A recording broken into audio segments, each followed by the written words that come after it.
Ramzi Youssef. He once admitted to FBI interrogators that his real goal had been to bring one tower of the World Trade Center crashing down onto the other, killing as many as 250,000 people in a single afternoon. In 1993, he came closer to finding out than most Americans ever realized.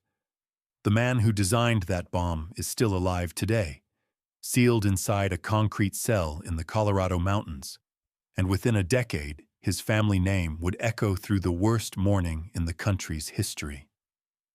The man the world came to know as Ramzi Youssef was not, in all likelihood, even born under that name. Investigators believe his true identity was Abdul Basit Mahmoud Abdul Karim, a man of Pakistani and Baloch heritage born in Kuwait in 1968. He studied electrical engineering in Wales, of all places, and he had an uncle whose name the entire world would come to learn on a clear Tuesday morning 8 years later. That uncle was Khalid Sheikh Mohammed, the chief architect of the September 11th attacks. But in early 1993, Youssef was focused on a target of his own. On February 26th, he and his accomplices drove a rental van into the underground parking garage beneath the North Tower of the World Trade Center. Inside that van sat a homemade bomb weighing more than 1,300 pounds, packed with urea nitrate and rigged to drive a column of fire upward through the building's core. The plan was simple, and it was monstrous.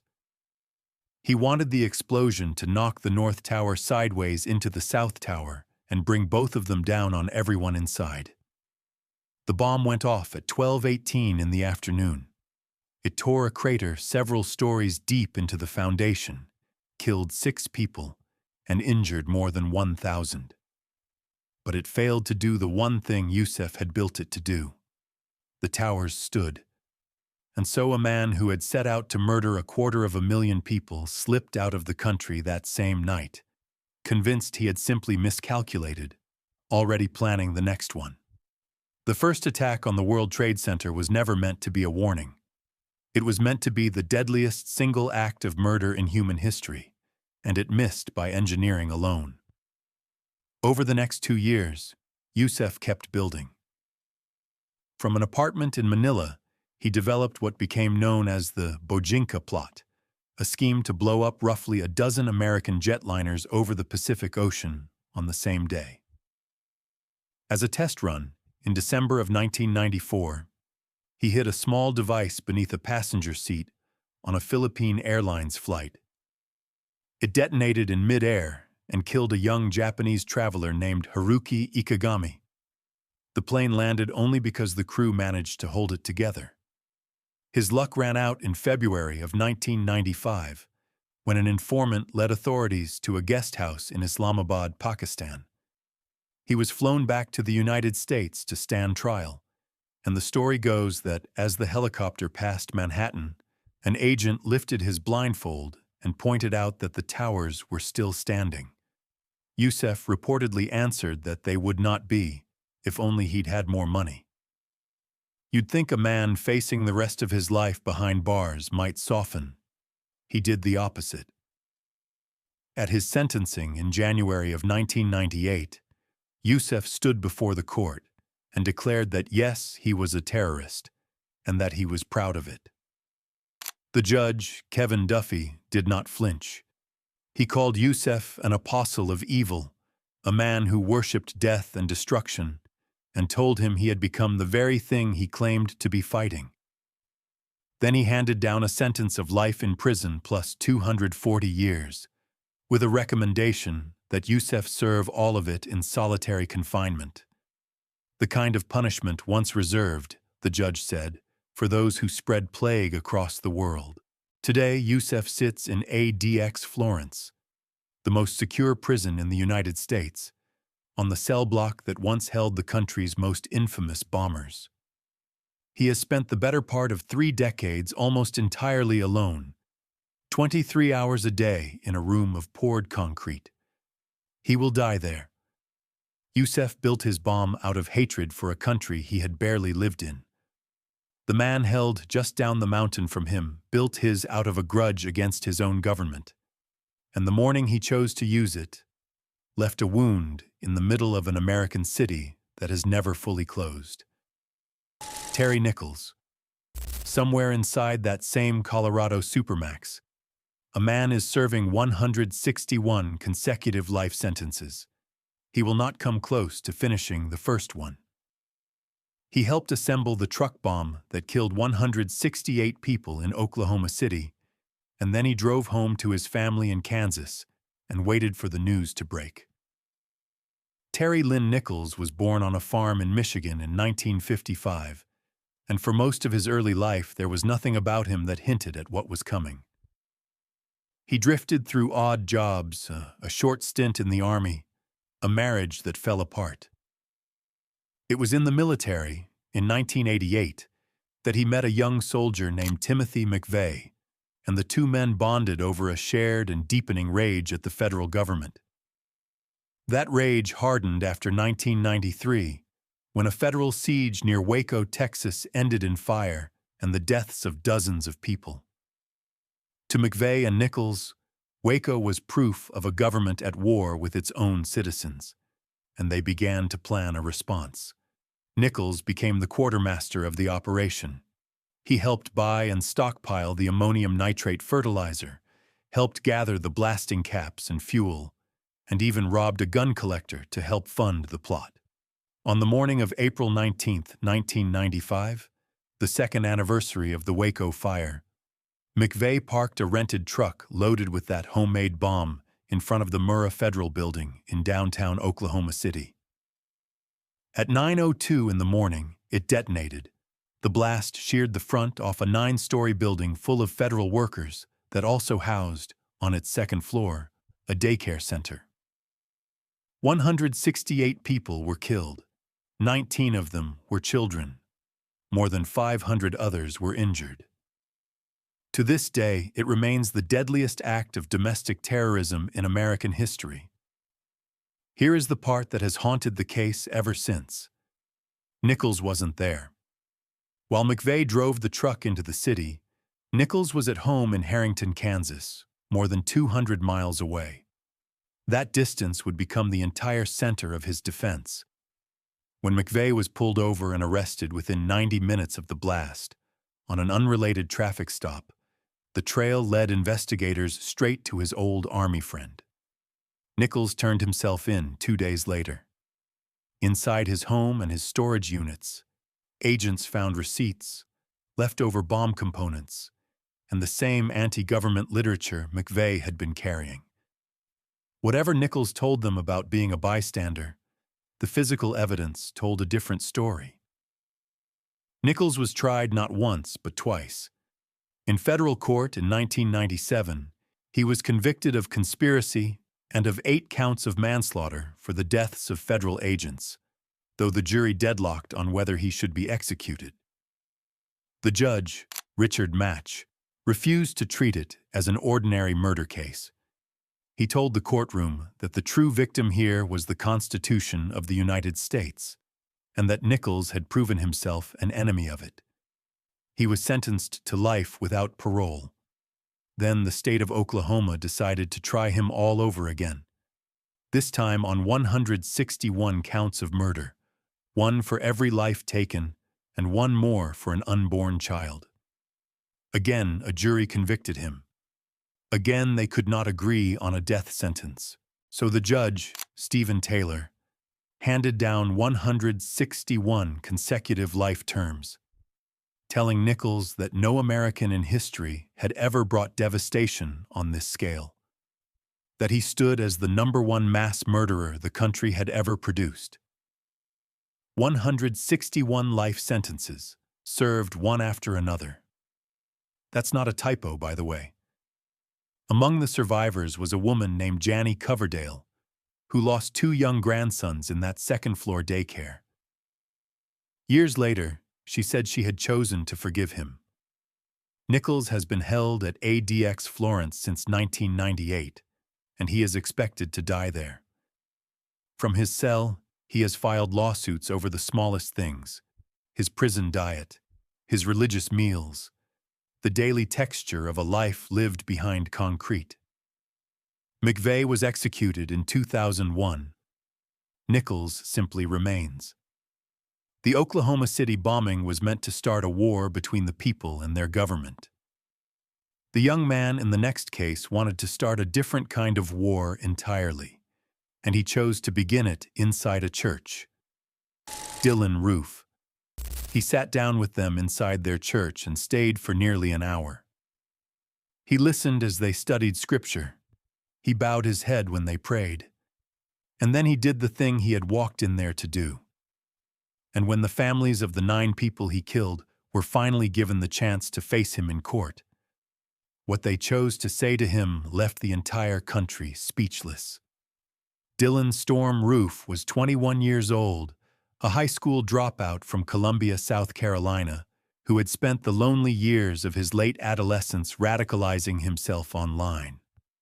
Somewhere in that isolation, he absorbed a worldview built entirely on racial hatred, and he convinced himself that someone had to act on it. He had been planning the attack for months. He chose Emmanuel deliberately, drawn to its long history as a pillar of the Black community in Charleston, a place where he believed an act of violence would carry the most weight. On the evening of June 17, 2015, he walked into the Emmanuel AME Church in Charleston, one of the oldest Black congregations in the American South. A Wednesday night Bible study was already underway. The dozen people gathered there welcomed the young stranger and made room for him at the table. He sat among them for the better part of an hour. Then he opened fire.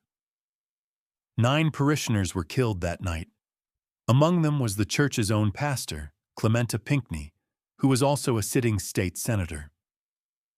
Roof deliberately spared one survivor, he later explained, so that there would be someone left to tell the world what he had done. He had walked in hoping to ignite a race war. What he set in motion instead was something he never could have predicted.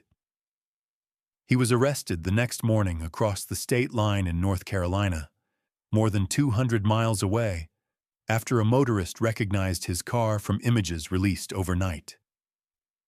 Investigators recovered a journal in which he had written, in plain and unrepentant language, that he felt no regret, that he was not sorry, and that he had not shed a single tear for the people he had killed. He had also left behind an online manifesto soaked in the same hatred. Sitting in court, he insisted there was nothing wrong with him. And then came the moment almost no one expected. At his first court appearance, the relatives of the victims were allowed to speak directly to him. One after another, they rose. The daughter of one of the women he killed told him that he had taken something very precious from her, and then, in the same breath, she told him that she forgave him and that she would pray for his soul. The husband of another victim asked him simply to repent. It was a display of grace so complete that it stunned a nation that had braced itself for fury. Roof offered nothing in return. In December of 2016, a federal jury convicted him on all 33 charges against him, including federal hate crimes, and the following month, they sentenced him to death. He became the first person in American history to be sentenced to death for a federal hate crime. To make certain he would never walk free even if that sentence were somehow overturned, he later pleaded guilty in state court as well, and was given 9 consecutive life sentences stacked on top of the death penalty. And here is where the popular version of this story gets one detail wrong. Dylann Roof is not held at ADX Florence. He sits on federal death row at the penitentiary in Terre Haute, Indiana, in a unit reserved for the men the government intends to execute. His appeals have failed at every level he has reached. The Supreme Court declined to hear him, and in late 2024, he was deliberately left off a list of federal death sentences that were commuted. Whatever happens with his appeals, He is never going home. Roof wanted his crime to broadcast a message, and he was perfectly content to let the world see his face while it did. The next man also killed in the name of an ideology, but he spent the better part of 5 years making absolutely certain that no one could find him at all. Eric Rudolph. For 5 years, one of the most wanted men in America was living off the land in the mountains of North Carolina, while the FBI chased shadows. He had set off a bomb at the 1996 Atlanta Olympics, and for a long, ugly stretch, an innocent man took the blame for it. When agents finally laid hands on the real bomber, he was picking through the trash behind a grocery store at 3 in the morning. Eric Robert Rudolph was a former soldier and carpenter, a man steeped in a fringe movement that fused extreme religion with anti-government and anti-abortion rage. On July 27, 1996, in the middle of the Summer Olympics in Atlanta, he left a backpack loaded with a 40-pound pipe bomb packed with nails in the heart of crowded Centennial Olympic Park. A security guard named Richard Jewell noticed the abandoned bag and began clearing people away from it, almost certainly saving dozens of lives. The bomb still killed a 44-year-old mother named Alice Hawthorne, and a Turkish cameraman racing toward the scene collapsed and died of a heart attack. More than 100 other people were hurt. And then the story took a genuinely cruel turn. Richard Jewell, the man who had saved lives, somehow became the FBI's prime suspect. For months, the press treated him as the bomber. His name and his face were dragged across the country as a monster, his life nearly destroyed, before he was at last fully and publicly cleared. The real bomber was still out there, and he was not finished. Over the next year and a half, Rudolph bombed an abortion clinic in the Atlanta suburbs, a lesbian nightclub in the city, and finally a women's clinic in Birmingham, Alabama. The clinic bombing in the Atlanta suburbs revealed just how calculated he was. He had planted a second device, timed to go off after the first, apparently meant to kill the police and paramedics who would rush in to help. That last attack in Birmingham, in January of 1998, killed an off-duty police officer named Robert Sanderson and left a nurse named Emily Lyons with injuries so severe that she would spend years fighting to recover from them. A witness near the Birmingham bombing managed to write down a license plate, and the name attached to it was Eric Rudolph. By the time investigators came looking, he had already vanished into the Appalachian wilderness he had roamed since boyhood. For more than 5 years, he survived out there, raiding gardens, dumpsters, and storage sheds, the target of one of the longest manhunts in FBI history. It ended almost by accident. In May of 2003, a young police officer in Murphy, North Carolina, spotted a scruffy man behind a supermarket late at night and assumed he had caught a burglar. The burglar was Eric Rudolph. After one of the largest fugitive hunts the country had ever mounted, the Olympic Park bomber was finally taken down by a single rookie patrolman who thought he had stumbled onto a petty thief. To avoid the death penalty, Rudolph took a plea deal in 2005, partly by leading agents to more than 200 pounds of dynamite he had hidden across the mountains. He was sentenced to 4 consecutive life terms without the possibility of parole. He was unrepentant to the very end, claiming the deal had cheated the government out of the execution it wanted, and that taking it had been nothing more than a tactical move on his part. His own former sister-in-law put it plainly. For a man like him, she said, living the rest of his life under government control was a far worse fate than death. Rudolph was sent that same day to ADX Florence, where he remains in one of its most restricted sections. From inside that cell, he has gone on writing essays and even a memoir, still defending everything he did. He will not leave that prison alive. Rudolph used the mountains to hide his body from the world. The final name in this stretch used a cabin in the woods to hide his mind. And for almost 20 years, some of the smartest people in the country could not figure out who was killing them. Ted Kaczynski. He walked into Harvard at 16 years old and became a university professor before he turned 25.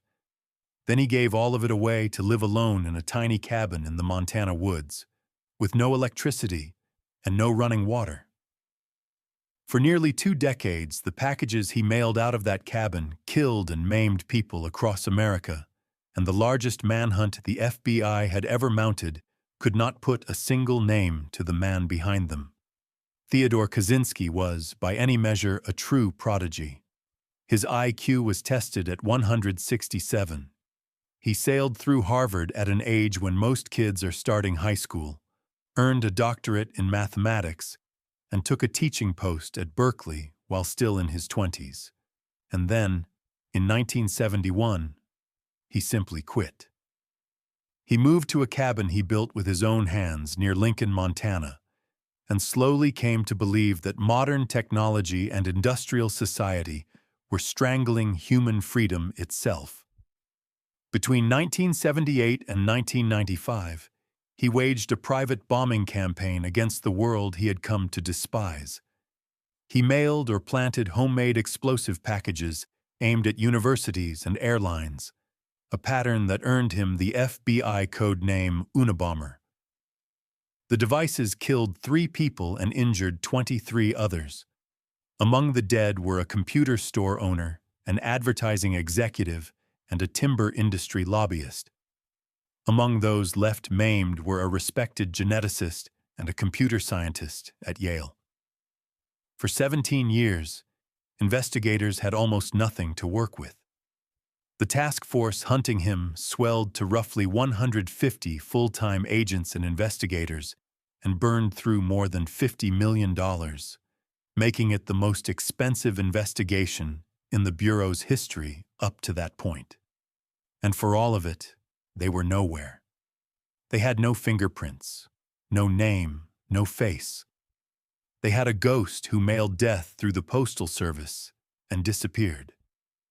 The break, when it finally came from his own words.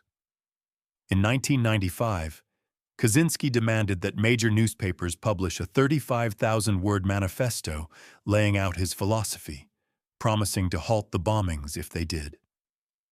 The Washington Post and the New York Times printed it, and a man named David Kaczynski, reading that long, strange essay, recognized the phrasing and the ideas as unmistakably his older brother's.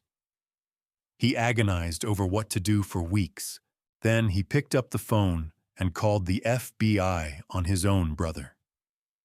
In April of 1996, agents arrested Kaczynski at his cabin and found a live bomb inside, already built and ready to be mailed.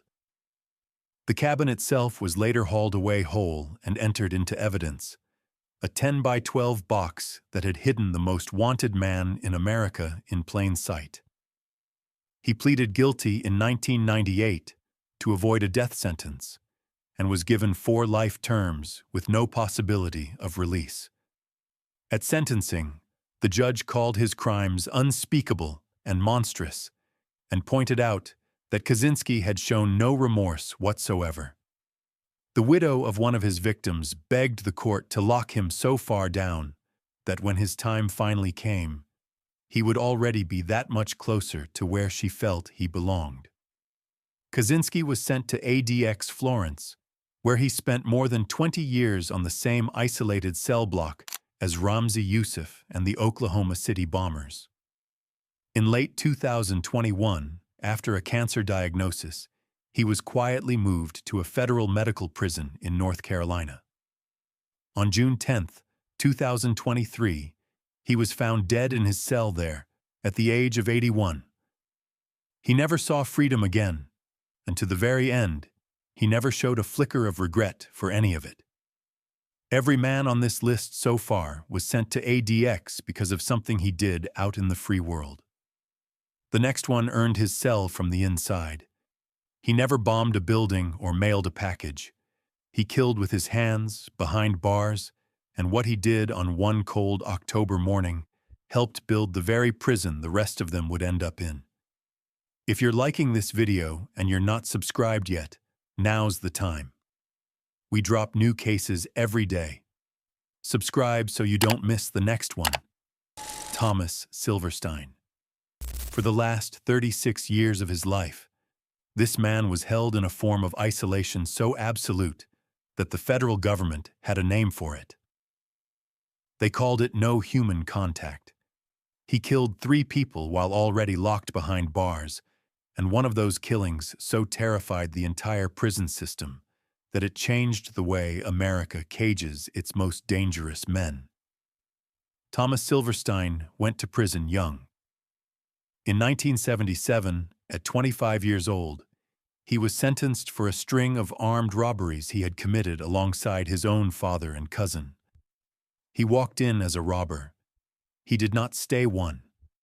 Inside the federal system, Silverstein rose through the ranks of the Aryan Brotherhood, the violent prison gang that ran much of the trade in blood and fear behind bars. Over the next several years, he was convicted of 3 murders committed while incarcerated. A 4th conviction was later thrown out, after a court found it had rested on the testimony of a witness who had lied. 2 of the men he killed were fellow inmates, rivals in the brutal politics of the cell block. One of those killings was carried out with such savagery and so openly that it was clearly meant as a message to every other prisoner watching. But it was the 3rd killing that made his name infamous.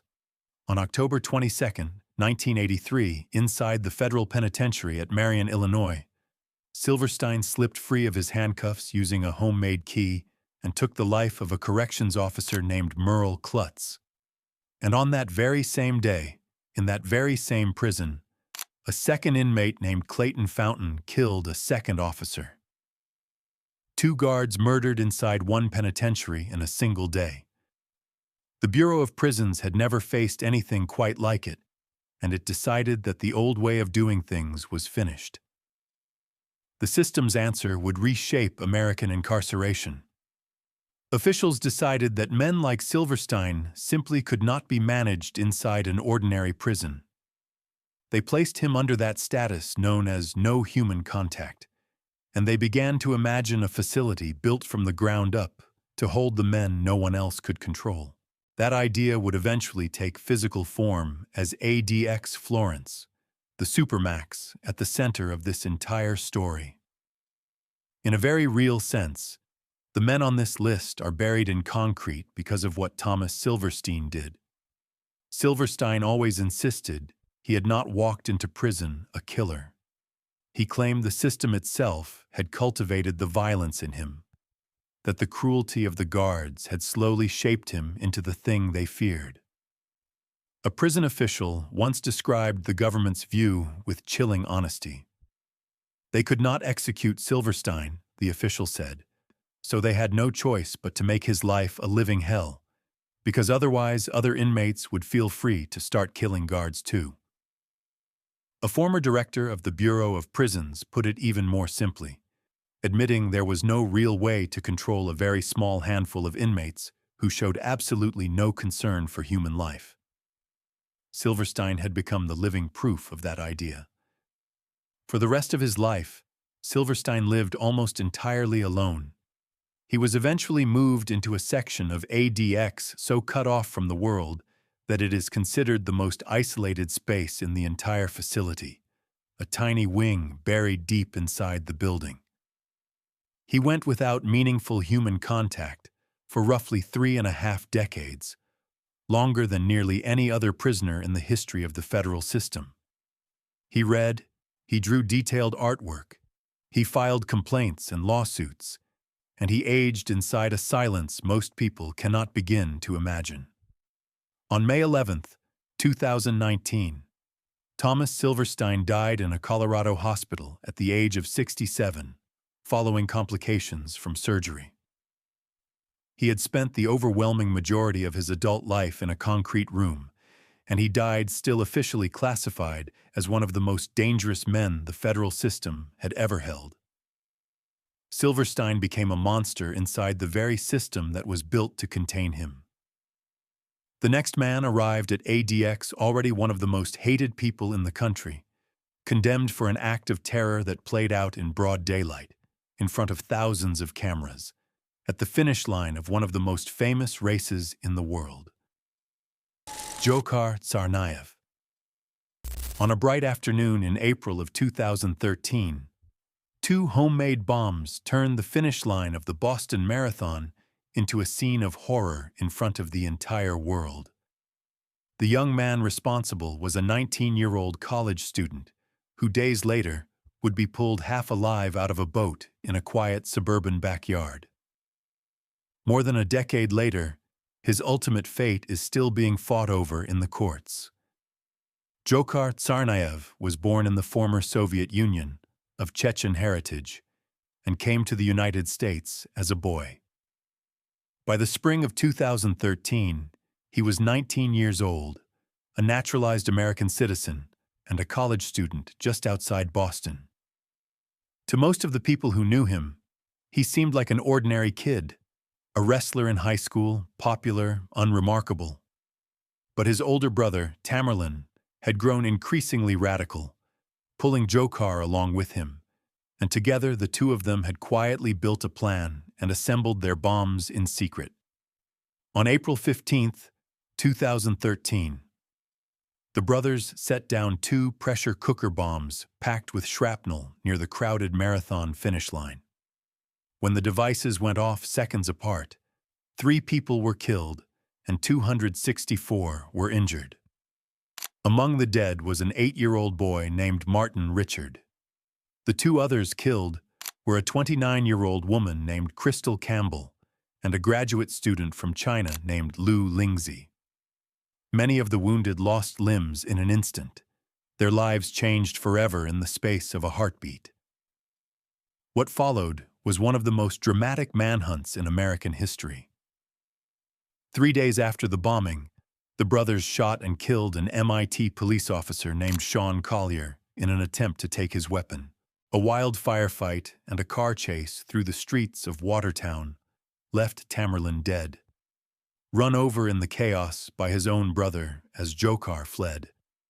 Boston and its surrounding towns went into a near-total lockdown, the authorities ordering an entire metropolitan area to stay inside and lock their doors while thousands of officers searched street by street. They found Dzhokhar that evening only after a homeowner stepped into his backyard, noticed the cover on his boat was torn and stained with blood, and lifted it to find the wounded teenager hiding inside.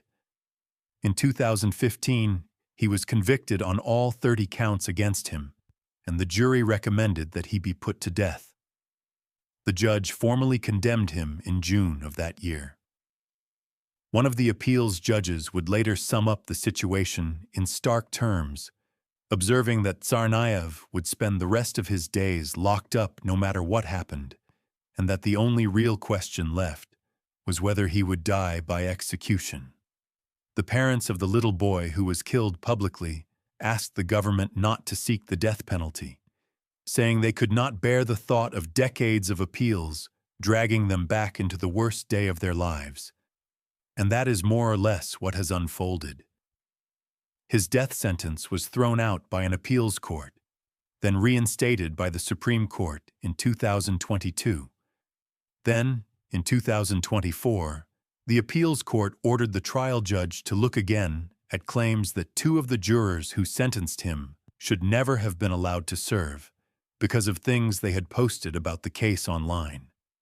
As of the middle of 2026, that fight is still grinding on, tangled up in disputes over the judge himself, with no final ruling yet handed down.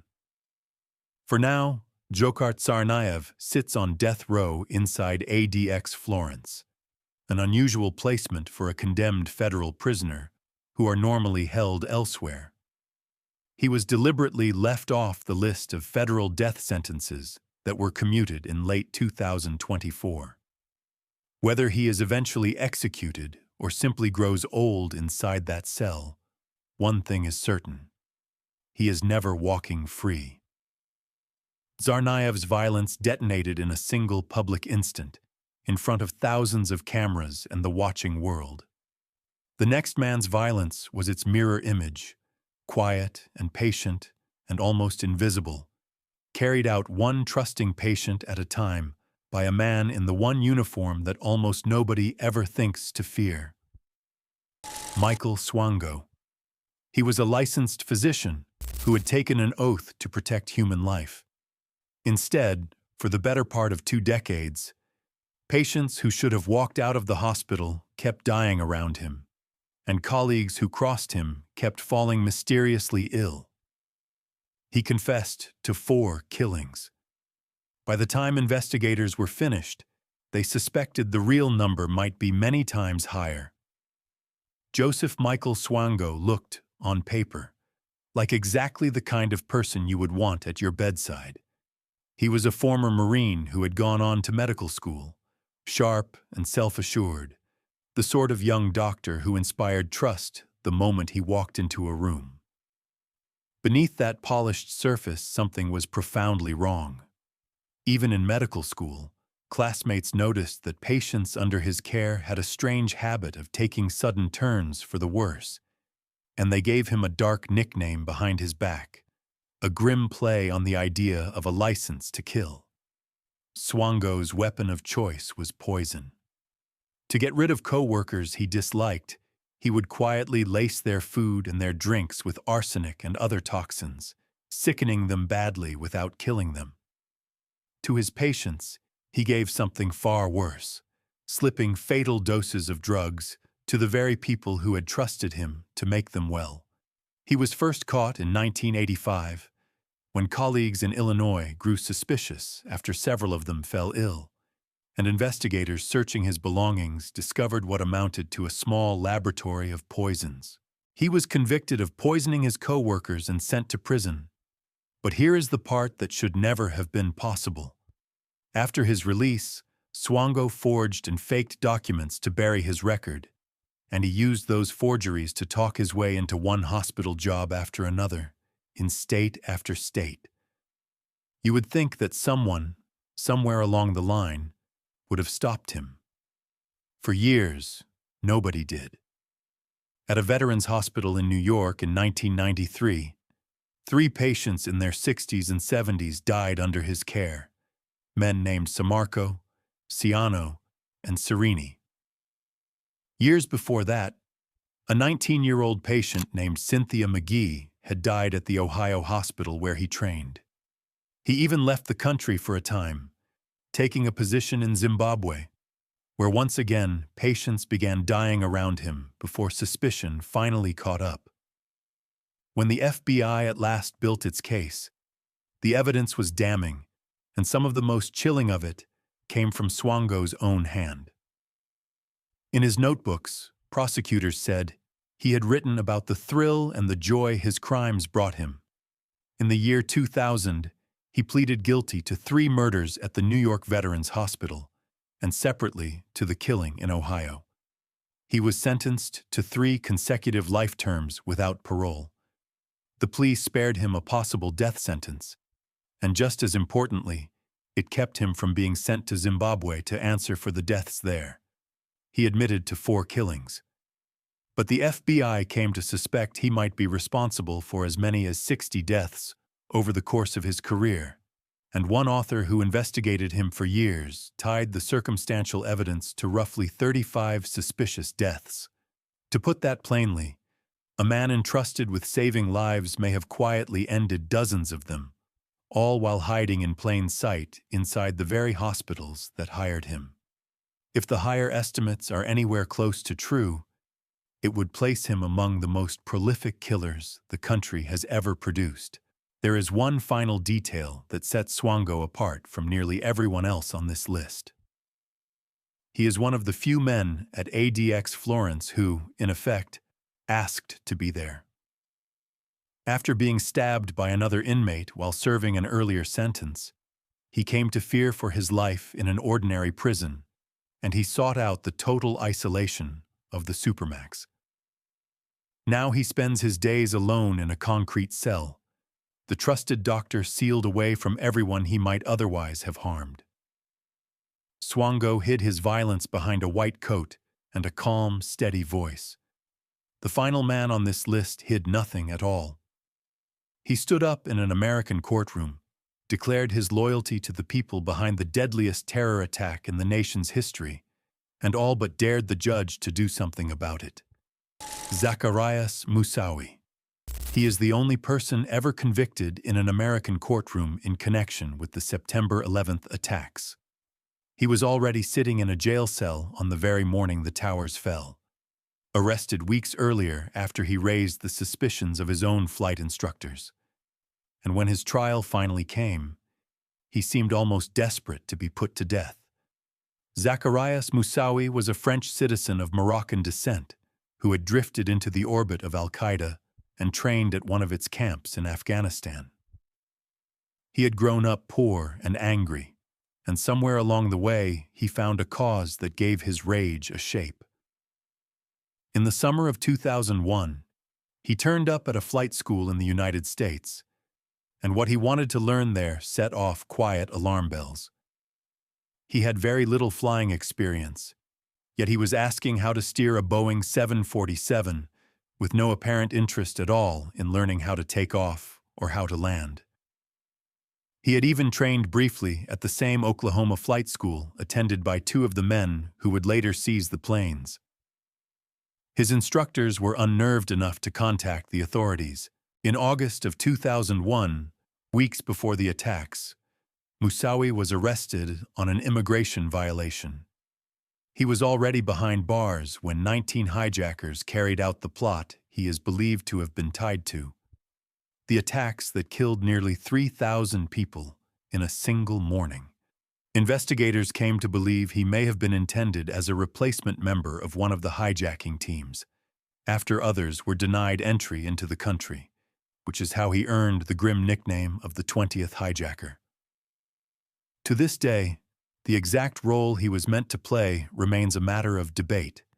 His prosecution stretched on for years, and it was unlike any other. Moussaoui was defiant and erratic from the start, at times trying to plead guilty, then turning on his own lawyers and demanding to represent himself, then flooding the court with strange handwritten filings and erupting in outbursts during hearings. He seemed, at moments, to be actively working against his own defense, as if a death sentence was exactly what he wanted. He eventually pleaded guilty in 2005. The central question that remained was whether he should be executed for his role in the conspiracy.